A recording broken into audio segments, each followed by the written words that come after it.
Next topic in the continuation is flames. Now what are flames? Flames होते क्या हैं? A wax candle burns with a brilliant yellow flame spreading light all around. जब हम एक wax की candle को जलाते हैं तो आप बोलते हो उसमें ब्राइट येलो कलर की फ्लेम्स निकल रही हैं.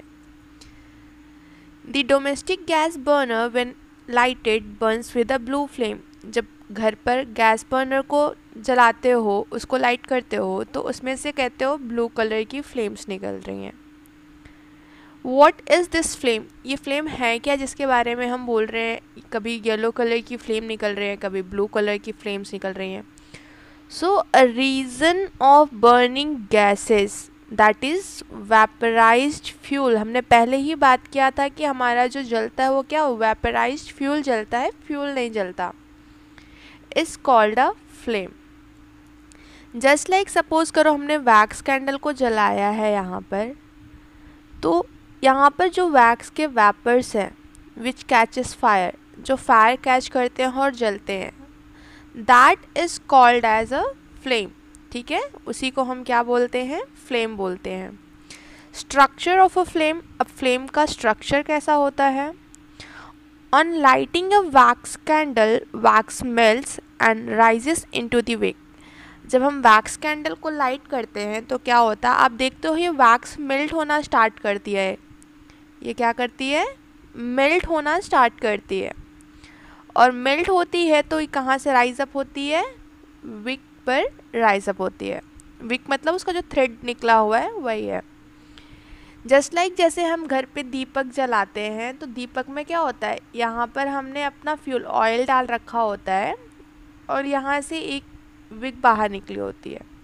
हम इसको लाइट करते हैं, आप देखते हो कि काफ़ी टाइम तक ये दीपक जलता रहता है, बट ये ऑयल हमारा ख़त्म हो जाता है, ये पूरा बर्न नहीं होता है. It means that this cotton ball is not burning. ये आपकी जो कॉटन की बॉल यहाँ पर है ये बर्न नहीं कर रही है. एक्चुअल में क्या है, ये जो आपका ऑयल प्रेजेंट है ये भी क्या कर रहा है, इसको ऊपर की तरफ लेकर जा रहा है और ये इसके वेपर्स जो बन रहे हैं वो जल रहा है. Liquid wax in the wick vaporizes and catches fire to give out a flame. अभी लिक्विड विक क्या करता है, अभी ये यहाँ से इसने क्या किया, जो कैंडल मेल्ट हुई उसको ऊपर लेकर के गया और यहाँ से वेपराइज होता है. वेपराइज वेपर्स बनते हैं, भाप बनता है, इसका बाहर निकलता है और वही वेपर्स जो हैं वो जलते हैं और वही हमको क्या देते हैं? फ्लेम्स देते हैं. अब the vaporized wax includes hydrogen and carbon since wax is a hydrocarbon. हमने पढ़ा था कोल एंड पेट्रोलियम में वैक्स क्या है? It is a product of petroleum. Wax क्या है? पेट्रोलियम प्रोडक्ट है ये.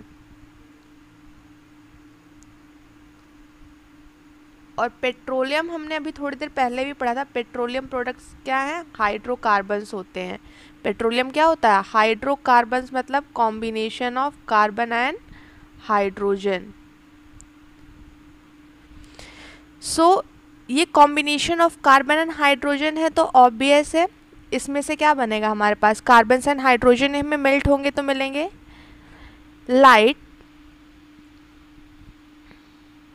The vaporised wax includes hydrogen and carbon since wax is a hydrocarbon. क्यों? wax क्या होता है? हाइड्रोकार्बन होता है, एक पेट्रोलियम प्रोडक्ट है.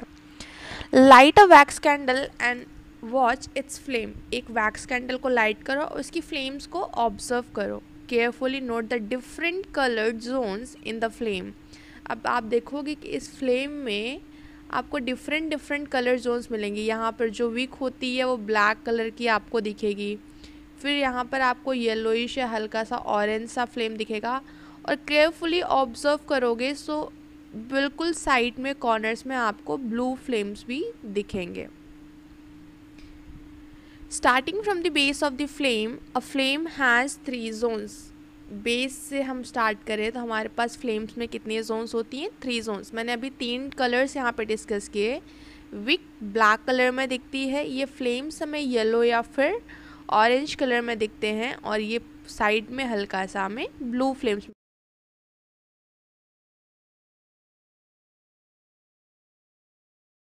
What is the difference in the combustion of these two substances?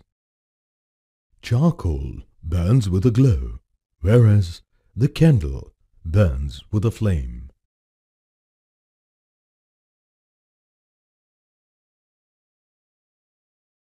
Substances which vaporize during burning give flames. Watch this video clip. The wax vapors ignite before the wick ignites. A candle burns by the ignition of the hot wax vapor and so forms a flame.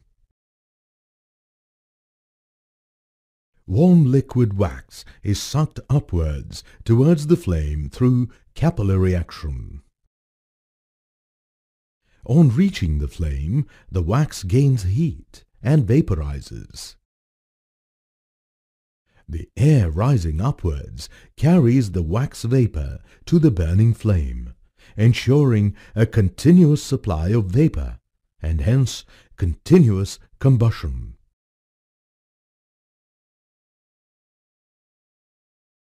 Kerosene also rises through a wick and forms a flame.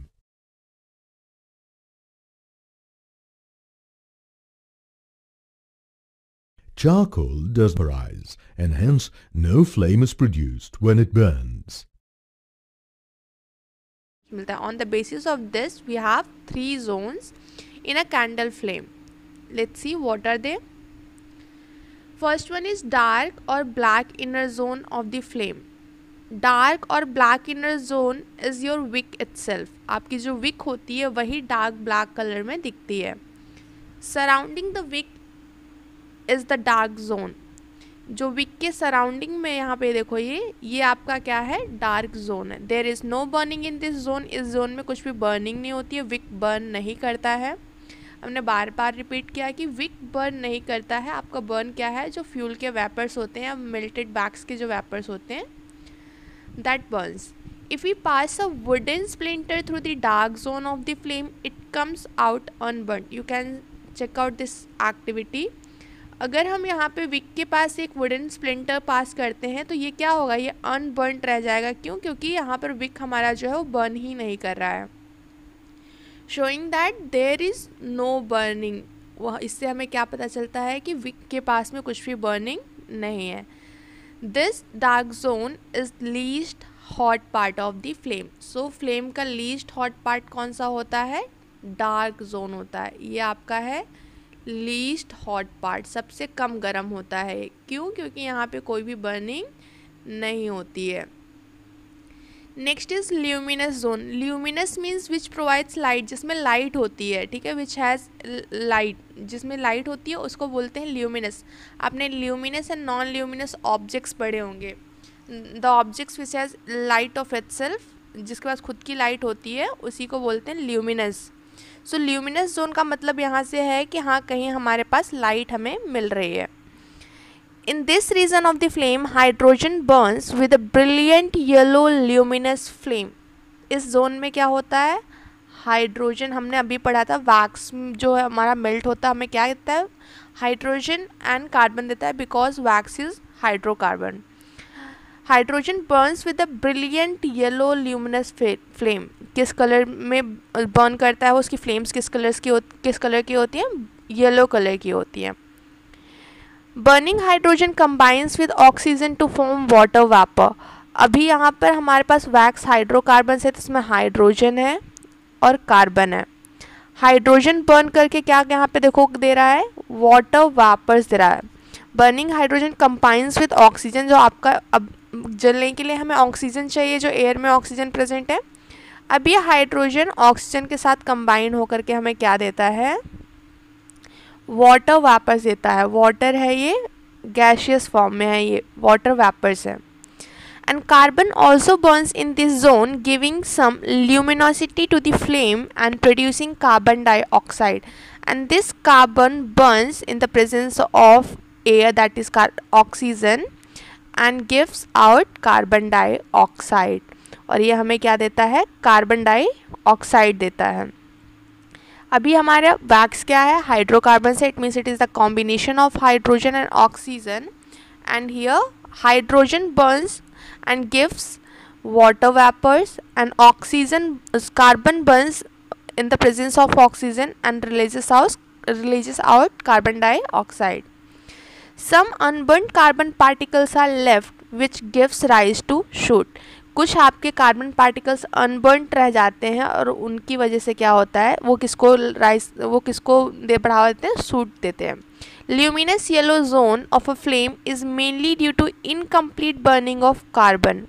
जो आपका यहाँ पर yellow colour की flames मिलती हैं, जो आपको light मिलता है वहाँ से, वो किस लिए होता है, वो किसकी वजह से होता है, unburned carbon particles are responsible for that. जो आपका इनकम्प्लीट कंबशन वहाँ पर होता है, इनकम्प्लीट कंबशन मतलब फ्यूल डजंट बर्न कम्प्लीटली, आपका फ्यूल जो है पूरी तरह से नहीं जल पाता। क्यों? और फ्यूल्स पूरी तरह से जलते क्यों नहीं है, क्योंकि उनको एडिक्वेट अमाउंट में ऑक्सीजन, एडिक्वेट मतलब प्रॉपर अमाउंट में जितना उनको ऑक्सीजन चाहिए उतना ऑक्सीजन नहीं मिल पाता है, इसलिए उनकी प्रॉपर बर्निंग नहीं होती है।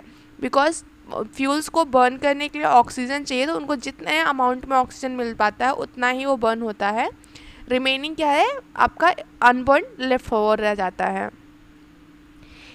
In case of fuel gas that is LPG और CNG there is no soot formation. Fuel gas के केस में कोई सूट फॉर्मेशन नहीं होता है, वो ऑलरेडी गैसियस फॉर्म में प्रेजेंट है।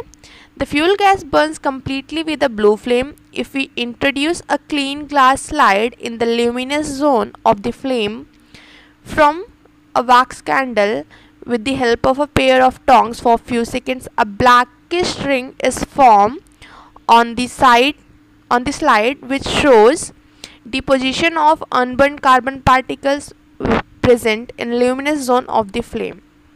It is written over here that if suppose that हम एक ग्लास की स्ट्रिप लेते हैं और इसको कैंडल के ऊपर इस तरह से पकड़ कर रखते हैं, after few minutes we will observe that यहाँ पर ब्लैक कलर का कुछ ऐश सा फॉर्मेशन हो जाता है।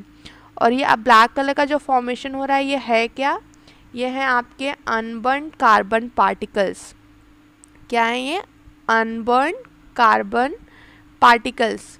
Due to incomplete supply of oxygen ये पार्टिकल्स पूरी तरह से नहीं जल पाते, और ये अनबर्न्ड कार्बन पार्टिकल जब आप इसको रखते हो तो यहाँ पर आकर के क्या हो जाते हैं, इधर पर ही आपके आके रुक जाते हैं। सो यहाँ से हमें पता चलता है कि यहाँ आपका जो भी ल्यूमिनस जोन है इसमें कंबशन कैसा होता है, इनकम्प्लीट कंबशन होता है। It means it doesn't get the adequate amount of oxygen, that's why particles remains unburned. इसलिए कुछ पार्टिकल्स आपके कैसे रह जाते हैं, अनबर्न्ड रह जाते हैं। But in case of the LPG CNG आप देखते हो, आपको कंप्लीट, आपने घरों पे भी ऐसा सुना होगा कि अगर हमारे गैस स्टोव में ब्लू कलर की फ्लेम, बर्नर से ब्लू कलर की फ्लेम्स आ रहे हैं, it means it is neat and clean. But अगर वहाँ पे येलोइश, ऑरेंजिश, रेडिश फ्लेम्स मिल रहे हैं, it means there is stuck something over in those holes. जो उसमें होल्स होते हैं बर्नर में, वहाँ पे कुछ अटका हुआ है, उसको निकालने से क्या हमें क्लीन गैस, हमें क्लीन फ्लेम्स मिलने लग जाती है। And the last zone is outer most non luminous zone. सबसे बाहर वाला जो जोन होता है वो आउटर मोस्ट सी नॉन ल्यूमिनस मतलब वहाँ पर इट मीन्स लाइट नहीं है। This zone is poorly visible and is slightly blue. ये जोन हमें बहुत कम दिखता है, ध्यान से देखने में पता चलता है, और होता किस कलर में है, ब्लू कलर में होता है। ब्लू कलर का मतलब क्या हो गया, ब्लू कलर की फ्लेम्स का मतलब there is complete combustion. It is the hottest part of the flame where complete oxidation of the fuels take place. If we introduce a thin long copper wire inside the outermost region of the flame, the wire becomes red hot. This shows that this region is the hottest region of the flame. For an activity, if suppose that near a flame you bring a copper wire near it's outer most zone, इसके सबसे बाहर वाले zone के पास एक copper की wire लेकर आते हो, तो आप ये ऑब्जर्व करोगे पूरा हीट अप हो जाता है, जलने लग जाता है। सो इससे ये प्रूव होता है कि आपका जो आउटर मोस्ट जोन है वो कैसा होता है, hottest part of the flame है। सबसे गर्म पार्ट आपका जो है, सबसे ज़्यादा हीट जो प्रोड्यूस होती है वो आउटर मोस्ट जोन में होती है। And reason for this is this outer most zone, जो आपका ये आउटर मोस्ट जोन है, इसमें क्या होता है, यहाँ पर कंप्लीट सप्लाई ऑफ ऑक्सीजन रहती है। यहाँ पे ऑक्सीजन की सप्लाई कैसे रहती है, कंप्लीट सप्लाई मिलती है, एडिक्वेट अमाउंट में ऑक्सीजन मिलता है, ठीक है। यहाँ पे कंप्लीट सप्लाई ऑफ ऑक्सीजन रहता है, इसलिए यहाँ पर बर्निंग कैसे होती है, प्रॉपरली होती है और पूरी होती है। Next, Usually, the flame is composed of 3 zones. Let's delve a little deeper into the structure of a flame. Not all parts of a flame look alike.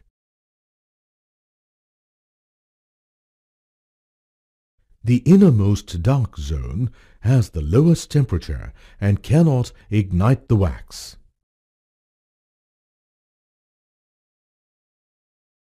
Therefore, the wax vapor in this region does not burn. Because of the unburnt carbon particles, this zone appears black.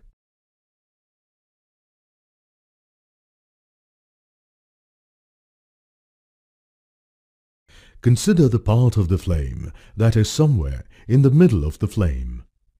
If you place a glass plate in this region, a black ring will appear.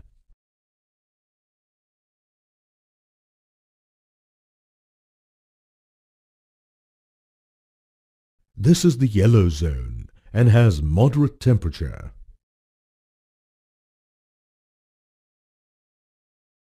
However, the oxygen in this region is not adequate for complete combustion.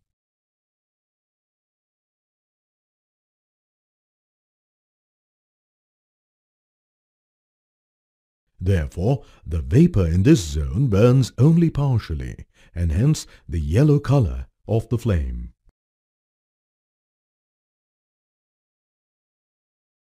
This is the luminous zone of the flame.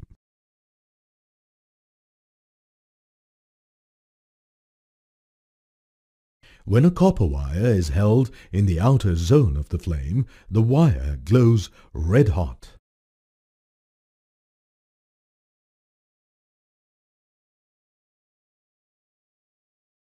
In fact, goldsmiths use the outermost part of the flame for melting metals. Why do they do that? The outer blue zone has the highest temperature, as it receives enough oxygen to burn the vapor completely.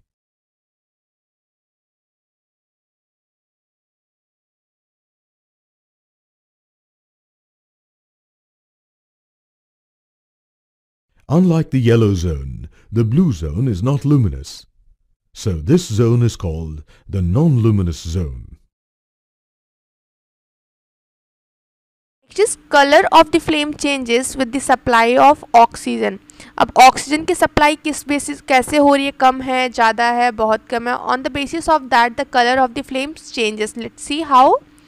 The flame is dark and non luminous at the base. हमने देखा जो candle का Wick होता है वहाँ पे colour कैसा था, डार्क रहता है, ब्लैक कलर का रहता है, नॉन ल्यूमिनस रहता है. Why? Because only vaporisation of wax takes place in this zone. Because इस जोन में सिर्फ वैक्स का वेपराइजेशन ही होता है, वहाँ पर कुछ भी बर्निंग नहीं होती.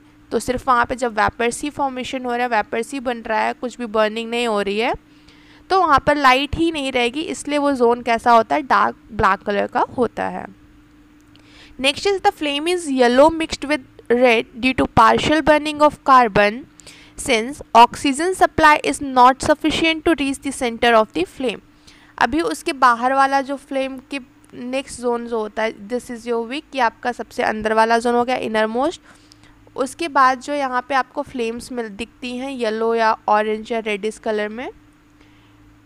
अभी हमने पढ़ा है कि ये यहाँ पर क्या है, इनकम्प्लीट कार्बन बर्निंग की वजह से, इनकम्प्लीट कार्बन के कंबशन की वजह से यहाँ पर हमें क्या होता है, येलो कलर की फ्लेम्स मिलती हैं. और इनकम्प्लीट बर्निंग क्यों होती है यहाँ पर कार्बन की, बिकॉज या इसको प्रॉपर अमाउंट में ऑक्सीजन जितना चाहिए उतना नहीं मिल पाता है. That's why here we see that here again the colour of the flame changes due to the supply of the oxygen. अंदर बिल्कुल भी सप्लाई नहीं मिल रही थी, वहाँ पे सिर्फ वेपर्स फॉर्मेशन हो रहे थे, इसलिए वो अनबर्न्ड रह गया था.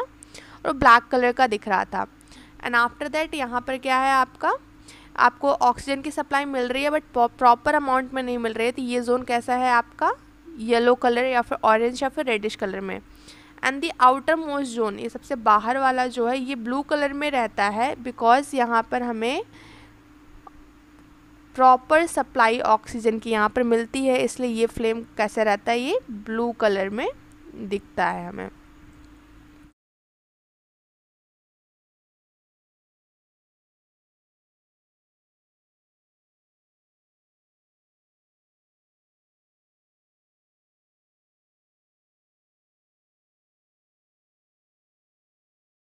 When solutions of metals are heated in a flame, they produce characteristic colors. For example, sodium makes the flame turn bright yellow. This is the same bright yellow color we see in sodium street lamps. Various metals present in firecrackers are identifiable by their colors. उसके Wick का क्या है, कैसे functioning है, what is Wick. Wick हम देखते आ रहे हैं अभी क्या है, जो कैंडल में थ्रेड लगा होता है, लैम्प्स में जो थ्रेड्स लगे होते हैं, that is called as wick. Wick is a loosely twisted thread made from the absorbent fiber which is generally cotton or a spongy material. wick क्या है, wick is a loosely twisted thread. wick क्या है आपका, एक loose twist करके एक thread बनाए, thread को क्या करते हैं, ट्विस्ट करके उसको क्या करते हैं, बनाते हैं, उसी से हम बनाते हैं। जैसे घर पे दीपक बनाते हैं तो क्या करते हैं, कॉटन को ट्विस्ट करके बनाते हैं हम लोग, फ्रॉम एब्जॉर्बेंट फाइबर। और ये बना किससे है, एब्जॉर्बेंट मतलब ऐसे fibres which are good absorbers, जो अच्छे एब्जॉर्बर्स होते हैं, विच इज़ जनरली कॉटन और ए स्पंजी मटेरियल, जो ज़्यादातर क्या होता है, या तो कॉटन होता है या कोई स्पंजी मटेरियल होता है। One end of the wick in a lamp is kept dipped in the liquid fuel and the other end is kept free in the air. एक एंड उसका क्या रहता है, लिक्विड फ्यूल में डिप्ड रहता है, और दूसरा एंड क्या रहता है, फ्री एयर में रखा रहता है। Just like the others, just like candles, just like the deepak that you use in puja. The free end of the wick is also soaked in oil और the fuel end is lighted. जो आपका free end रहता है, if you have observe it ever, अगर आपने कभी इसको observe किया हुआ है तो आपने देखा होगा कि हम लोग ये दीपक में जलाने पर जो विक डालते हैं, क्या करते हैं, पूरा इसको डिप कर देते हैं ऑयल में, उसके बाद इसके एक एंड को बाहर निकाल लेते हैं, बाकी एंड आपका किस में रहता है, ऑयल में यहाँ पर डिप्ड रहता है। और इसको उसके बाद फिर हम क्या करते हैं, इसको जलाते हैं।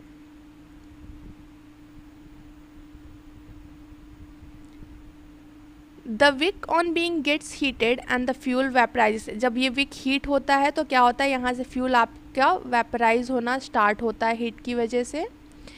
It is the vapour from the fuel that catches fire and bears the flame. The wick being made of absorbent material continues to absorb the liquid fuel and the fuel rises into the wick along the walls of the fiber. This maintains a regular supply of liquid fuel to the flame. In all cases liquid fuel vaporizes and it is the vapor that is inflamed. अब होता क्या है, ये क्या करेगा, जैसे ये हमने बोला कि एक एब्जॉर्बेंट से बनाया जाता है, ये विक क्या करेगा, यहाँ से इसका काम क्या है, फ्यूल को कंटिन्यूसली एब्जॉर्व करना, और एब्जॉर्व करके इसको क्या करेगा, ये जो फ्यूल को ऊपर लेकर के बिक जाता है, this is called as capillary action बोलते हैं इसको। I think this term is not used in your books but आपको पता होना चाहिए, इसको बोलते हैं कैपिलरी एक्शन। इसको ऊपर की तरफ लेकर के जाना एब्जॉर्व करके, that is called as capillary action. तो कैपिलरी एक्शन के थ्रू क्या होता है, ये क्या करता है, यहाँ से फ्यूल को ऊपर लेकर के जाता है, और विक आपका हीट होने के बाद यहाँ से वेपराइज, यहाँ से फ्यूल आपका वेपराइज होता है, और यही वेपराइज फ्यूल आपका बर्न करता है, इसी से हमें फ्लेम्स मिलती हैं। ये विक खुद जो विक है ये आपका नहीं जलता। Next is role of the wick in different fuels. अलग अलग फ्यूल्स में विक का रोल क्या है। The spirit and kerosene lamps are so made that the free end of the wick with flame totally remains cut off from the fuel. since the fuel is vaporized at room temperature and is highly inflammable. आपके से spirit या फिर kerosene जो lamps होते हैं उनको इस तरह से बनाया जाता है कि उनका जो फ्री एंड है, एक एंड तो फ्यूल में डिप्ड है, तब डिप रहेगा तभी वो एब्जॉर्व करेगा फ्यूल को, बट उसका जो फ्री एंड है, free end of the wick with the flame totally remains cut off from the fuel. जो फ्री एंड है उसको फ्यूल से कम्प्लीटली बिल्कुल कट ऑफ रखा जाता है। ऐसा क्यों? Because the fuel is vaporised at room temperature. Because ये फ्यूल्स क्या है, रूम टेम्परेचर पे ही क्या करते हैं, वेपराइज। अगर इनको ओपन एयर में खुला रख दो ऐसे, तो आप देखोगे कुछ घंटों के बाद या फिर ज़्यादा उसमें अमाउंट में फ्यूल है तो कुछ टाइम के बाद क्या होगा, वो फ्यूल पूरा वेपराइज हो जाएगा और आपको कुछ नहीं मिलेगा उसमें। Wick in vegetable oil lamp remains uncovered except that it is partially under the oil. In a vegetable oil lamp, wick soaked in oil remains exposed to the flame so as to vaporize the oil and keep the flame going. आपका जो vegetable oil में जो आप wick को dip करते हो वो उसको क्या करते हैं हम, that is left uncovered, उसको हम लोग uncovered ही रखते हैं, cover नहीं करते because वो room temperature पे vaporize नहीं करता।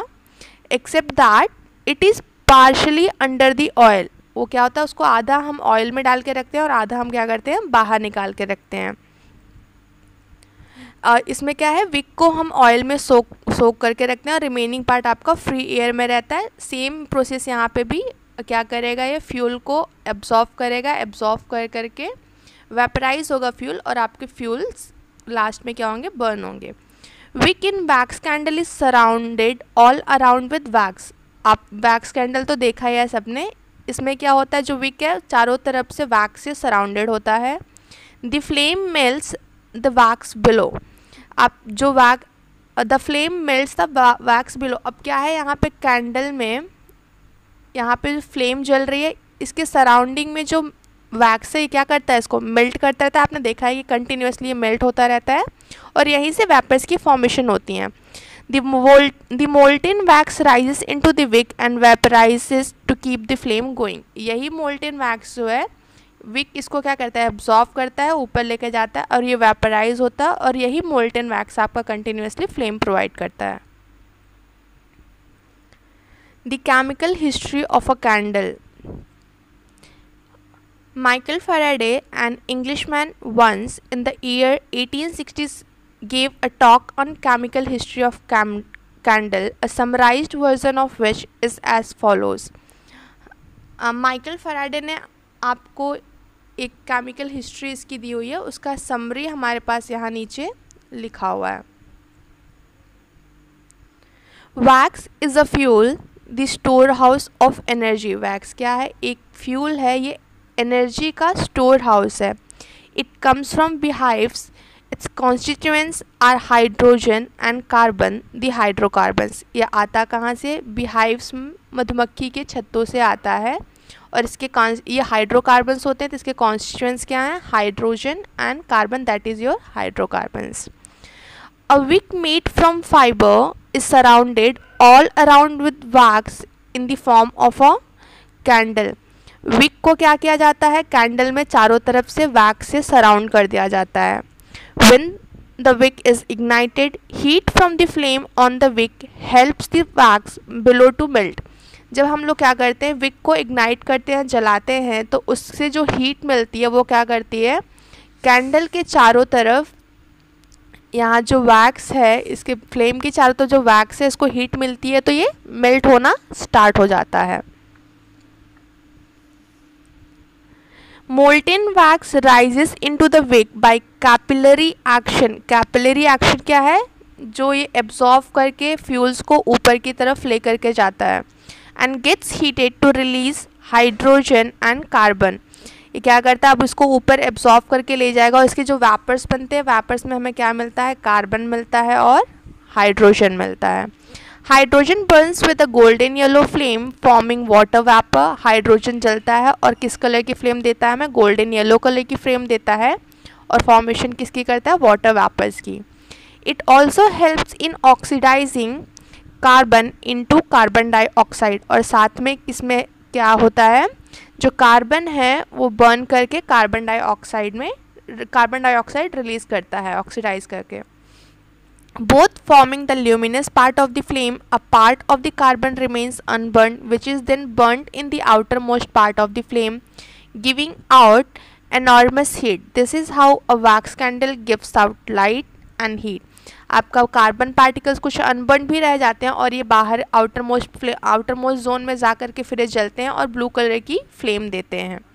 इस तरह से आपका क्या है, कैंडल जलता है. ये लाइट और हीट इस तरह से हमें प्रोवाइड करता है. Faraday demonstrated water vapor coming out of wax candle flame by placing a beaker containing ice over the candle flame. तो इन्होंने इसका एक्सपेरिमेंट किया था. कैसे किया था, एक बीकर में जो आपके वैक्स कैंडल से वाटर वेपर्स आते हैं उसके लिए एक एक्सपेरिमेंट किया. कैसे किया, एक बीकर में क्या किया है, आइस रख करके उसको क्या किया, कैंडल फ्लेम के ऊपर रख दिया. Water drops appeared at the bottom of the beaker, showing that on burning a wax candle gives out water vapor. तो उससे क्या होता है, जो आपका बाउल बीकर है उसके बाहर आपको वाटर वेपर्स दिखते हैं, उससे पता चलता है कि वैक्स कैंडल आपका वाटर वेपर भी दे सकता है. He also demonstrated the production of carbon dioxide gas by passing the gas coming out of the candle through the lime water. Lime water turned milky, showing the presence of carbon dioxide in the gas. उन्होंने carbon dioxide की presence को भी demonstrate किया. कैसे, उसको carbon dioxide gas, उसमें से जो गैस रिलीज़ हो रही थी, बाहर आ रही थी, उसको क्या किया, लाइम वाटर से पास किया. जो आपकी इसमें से गैस बाहर आ रही थी उसको उन्होंने किस में से पास किया, लाइम वाटर में से पास किया. और लाइम वाटर से पास करने के बाद उनको रिजल्ट क्या मिला, that turn out to be milky. उसने क्या, वो कैसा मिल्की में that lime water turn milky, showing the presence of carbon dioxide in the gases. Lime water जो है आपका किस में टर्न हो गया, मिल्की में टर्न हो गया. और उससे हमें पता चला कि ये क्या है, साथ में कार्बन डाइऑक्साइड गैस भी रिलीज करता है. This is the end of the chapter. I hope you understood each and every topic.